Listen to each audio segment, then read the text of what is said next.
I've got the recipe for you. This dip is just amazing. It just melts in your mouth. Ooh, bon appetit.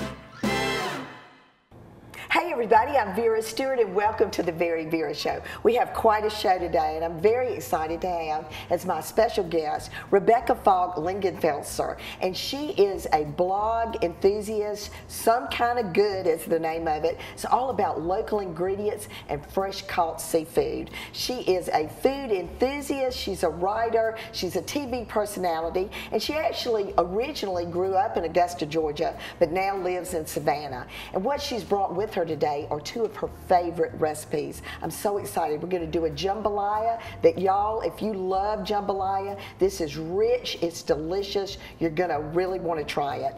And then how about a shrimp and corn chowder that is made with fresh local ingredients that is just amazing. And in Vera's Corner today, we're going to learn how to make puff pastry from scratch. You'll never buy the store-bought again. So we've got quite a bit to do. Rebekah, I am so excited to have you today. Well, thank you so much for letting me be here. This is an honor, and I just can't wait to get cooking with you. Well, I know it. And you know, we were actually going to meet down at the marina. You said you used to go there years ago, and I thought, well, since we're doing seafood and fresh things, that would have been fun. But the rain kind of got us. It did. I hate to complain. Absolutely. We needed that rain. Well, and this gives you an opportunity while we're chatting to make a recipe that we weren't planning to do today. So that's a bonus for everybody. We're going to do your pimento cheese. So, you know, when we've been talking back and forth, this love of cooking and being part of your family is really how you got started, just like I did. So as we make this, why don't you tell us a little bit about that? Yes, and we'll get started here. This recipe is so easy. It's literally just dump everything into a bowl and mix it up, and that's how I like to cook, simple and some kind of good. So definitely, Vera, I grew up cooking around, cooking in the kitchen with my mother and my grandmother and eating around the family table. I'll take all the dirty dishes. How about that? I could be good for something. Thank you, yes. And you can help me by dumping in a few of those if you want to. There's no order. We can just talk and cook. But my mom and dad certainly instilled, eating around the family table growing up in my brother and I, and so that is great memories that I have there. I can remember my grandmother coming out with those big warm baskets of cat head biscuits, and oh my gosh, don't talk about it. Food is just a central part of good times with family, and that's what Some Kind of Good is all about, good food and good company. Well, speaking of that, you have a new book. Yes, I do. Tell us a little bit about that. Yes, you have it right back here on your shelf, and it's so exciting to be here in the VeryVera kitchen and to see that. My book is 283 pages of restaurant reviews and my favorite southern coastal recipes, and really just stories of my life. So I have been writing as a newspaper columnist in Statesboro, Georgia for many years, and started my blog. Oh, it's so colorful. It is. It looks like Christmas in there. Started my blog in 2011, so that's tons of content, and at the beginning of this year I said, well, I'm going to do it this year. I'm going to put together my book, and it is just packed with those recipes that I love. And recently you and I texted you because you had a thing about your church on Instagram, and it was dinner on the grounds, and that honestly was a visual description of what your book is all about. It was, those southern traditions. Dinner on the grounds is a long-standing southern tradition in many places, and there at Old Richland Baptist Church in Jeffersonville, Georgia, it's where my daddy's side of the family's from, and every year we celebrated our 208th anniversary there. So it was really special. Everybody brings a covered dish, and we just have dinner on the grounds and fellowship, and it's a wonderful experience. Well, and that story and the way she's described it is the way that she writes in this book. I am honestly so glad right now that it rained because this is amazing. We wouldn't have gotten to do this together. We are going to finish this recipe. We've got just some Ritz crackers here. You said that we could actually kind of spread it on. Yes, go ahead and spread you one. I might just jump in there and do that. It's creamy. But when we come back from the break, we're going to get started on that jambalaya, and this is where we kind of marry kind of a little bit of a New Orleans twist with the South. So that's going to be good. So y'all come back with us in just a few minutes. Don't go anywhere.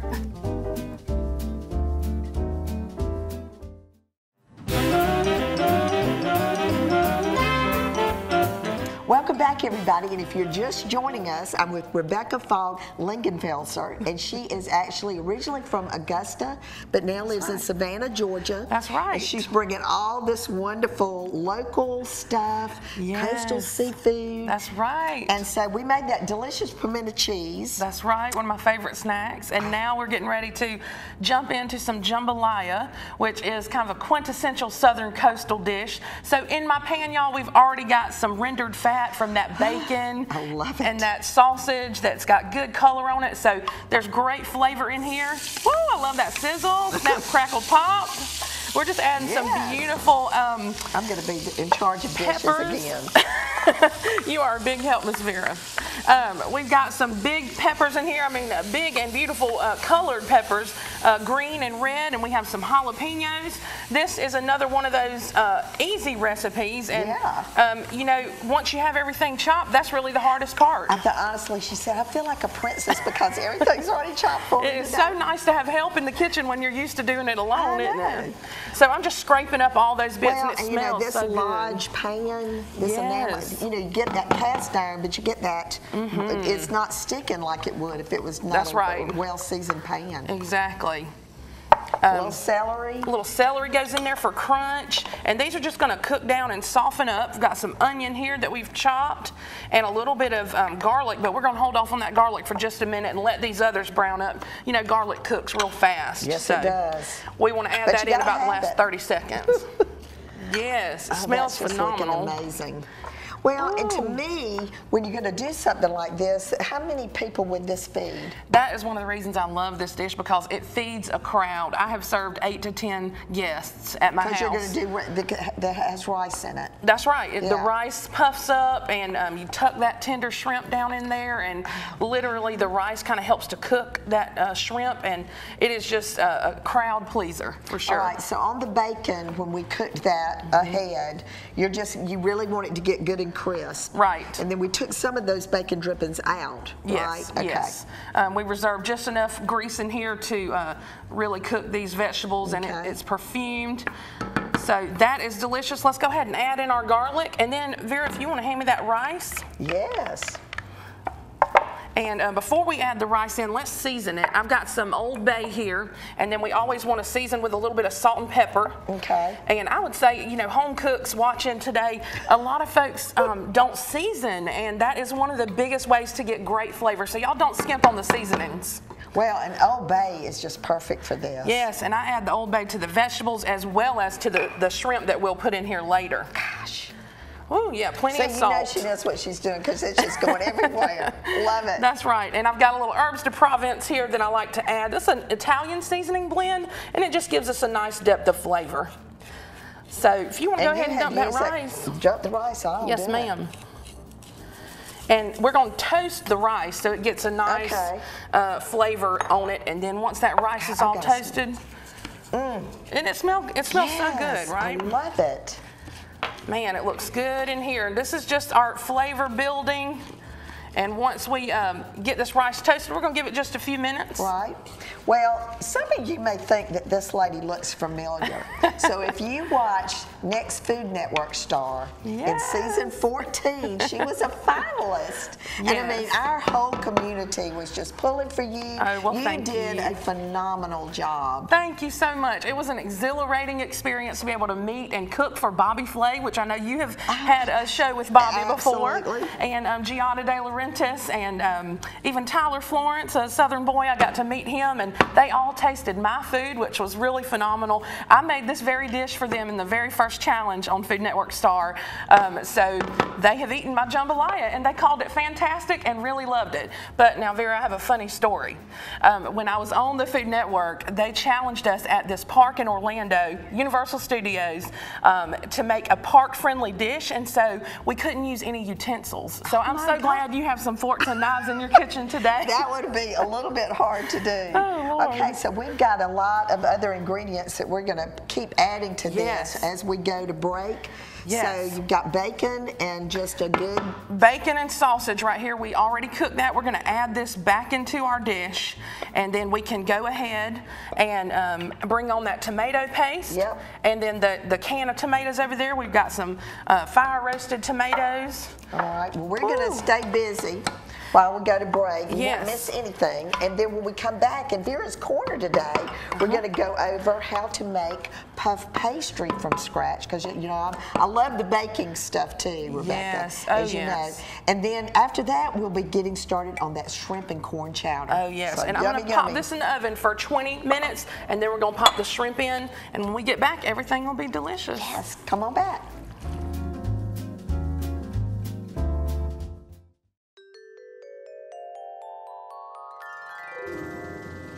Puff pastry can be a daunting task, even for an accomplished baker, but I've got a tip that will make this process much simpler. Try a food processor.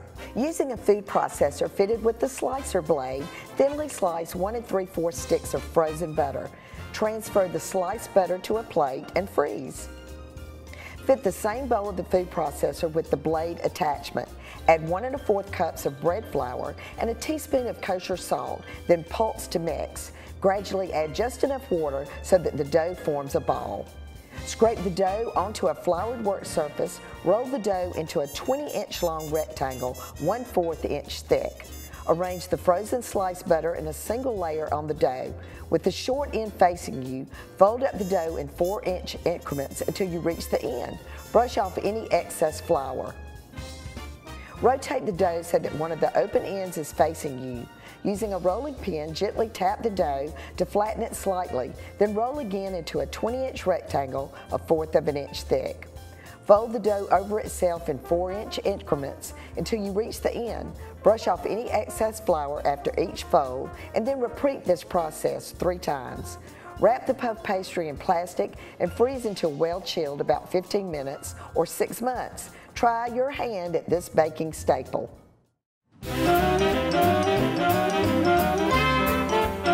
Welcome back, everybody. And you know what? It's smelling some kind of good in here right now. You know, these recipes that we just kind of grew up with. And until you got on Next Food Network Star, you probably thought that was an ordinary dish. Right. And it's just blown up. True. It's like it's this gourmet meal. When you travel outside the South, you never, that's when I realize how special the South really is. So I love these recipes. There's no place like home. That's right. No place like home. Okay, well, we had a few things we had to finish during the break. Yes. So right before we went to break, y'all, to finish up that jambalaya, we added a can of fire roasted tomatoes and also poured that chicken stock down in there and popped it in the oven. It's smelling some kind of good. You're right. It really is. So we're going to jump right into our next recipe, which is this wild Georgia shrimp and corn chowder. We've got in here, Miss Vera, some bacon fat that's already been rendered. We've got our bacon sitting out here, and it is going to be for our garnish later. Unless I eat it all. Any recipe that starts with a little pig in the pan is good in my book. I know. My mother-in-law actually used to say, Rebekah, if you didn't have any dinner plans, just fry a strip of bacon. That's so right. when your husband gets home, now my husband's doing all the cooking. That's right. I love that. So in here, I'm adding some celery. We've got a little bit of green onion and sweet Vidalia onion, and then some corn on the cob, which has been shaved off of the cob. And Miss Vera, I love now in the summertime when that sweet corn is in season and those wild Georgia shrimp are plump and abundant. It is my favorite time to make this. But now you can freeze that corn cut off the cob. Exactly. So in the winter time, this is also a really warm and comforting dish. Ooh, and I just love these flavor combinations together. You know, we have a place in Beaufort, and we can go to the end of our dock and actually throw the shrimp net, because right now it's shrimp season. I mean, we're dead in the middle of it. That's right. So that, like you say, it's just the perfect thing. Oh, yeah. So let's add some seasoning in here if you want to grind some pepper. Oh, yeah. I love that freshly ground pepper, and we'll do a little salt as well. Okay. And then we're going to add some flour in here to help thicken up. I'm going to do it like you did it.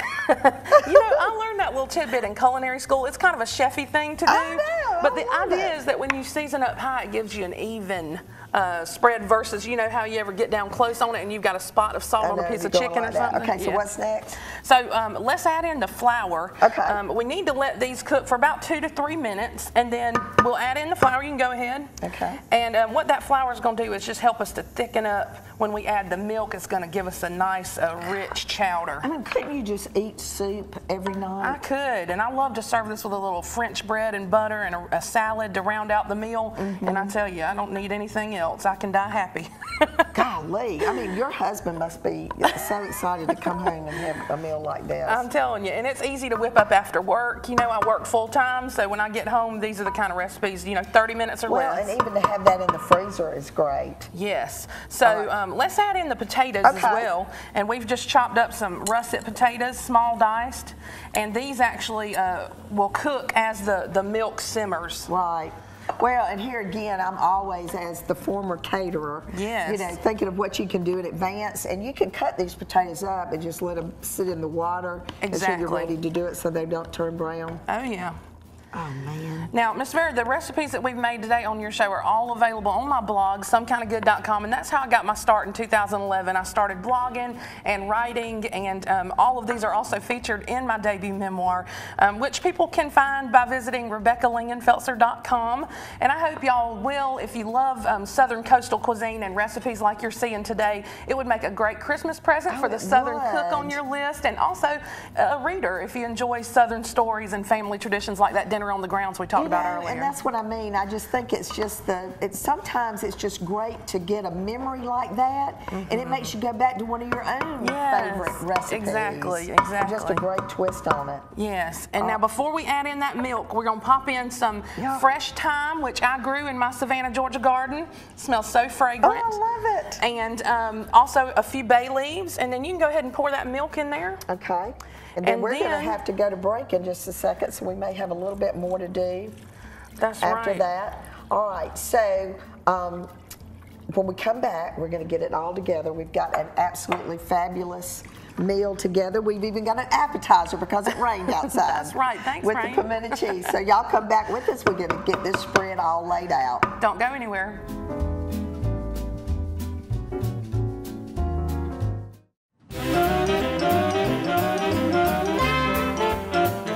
Welcome back, everybody. Rebekah, it's smelling some kind of good in here right now. It really is. Honestly, and if there was a better name for your book, I want to hear it.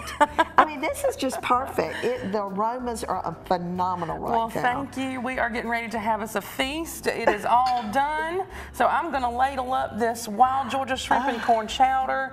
It has had time to thicken. It's been simmering for a good 10 minutes. Gorgeous. And all those good flavors. flavors. Like a medium-sized shrimp in there. Yes, exactly. That doesn't take long to cook. Let's finish it off with a little bit of green onion to make it pretty, and some crunchy bacon. Set that right there so y'all can get a good view. I love it. You want to do the honors of lifting the lid on that beautiful jambalaya. I'm excited. Oh my gosh, that is amazing. Man alive, that's looking some kind of good, y'all. All right, let's check it out. Oh gosh. I'm telling you, my family, well, I'm just spreading it all over the place. That's all right. My family would go crazy for this. Yes. That looks so good. Well, thank you, and it is going to be some kind of good. And this is easy. We're garnishing with the same thing. Well, now, you were telling that story earlier about no utensils when you went off with the Food Network. Yes, yes. So, y'all, earlier we mentioned that story about having no utensils, as Vera said, and I actually am so glad that we don't have to tip it on back today. I tried to get Giada De Laurentiis to tip her funnel that I served this in on the Food Network on back, and it did not go over. So thankfully you've got some and you know, back to this pimento cheese recipe that we got to make today, because you know we didn't get to go to the marina. Things like this, instead of bread, you could do this. Yes, absolutely. I mean, you could even spread that on a piece of celery. Yes, anything. Great for baby showers. Just having a friend drop in. You know, it's easy to pull together. You know, the hardest thing for me in retail was how long things lasted with the USDA and the health department, and something like that really does have quite a long shelf life. Right. You know, when you make it yourself, you freshly grated that cheese. But this is just such a wonderful meal. And Rebekah, your storytelling, the way that you have presented our South in the book with the way the recipes are done, as she said, this book would make a fantastic Christmas gift for those folks that just have these roots. To read somebody else that understands what those roots mean to you would be an amazing thing. And we've got the information up on the screen on how you can get that book. So I want to thank you so much for being part of this today. I'm so proud of the folks in Augusta that have gone on to live their dream and to do those things. It's just phenomenal. Yes, well, thank you for having me here. It has truly been an honor. My grandma Dot is going to watch this at home. Hey, Grandma.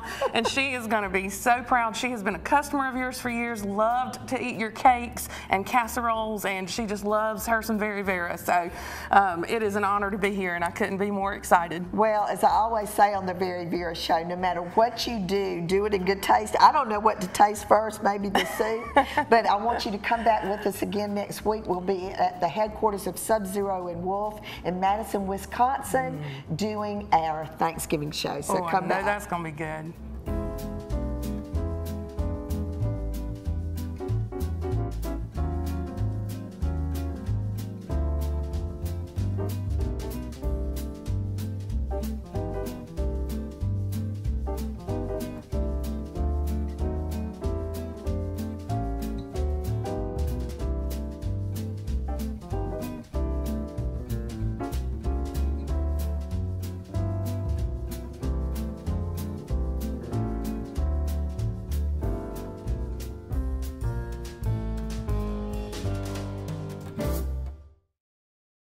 To see what's cooking with the VeryVera Show, follow us on Facebook and Instagram and on Cottage Ketchup.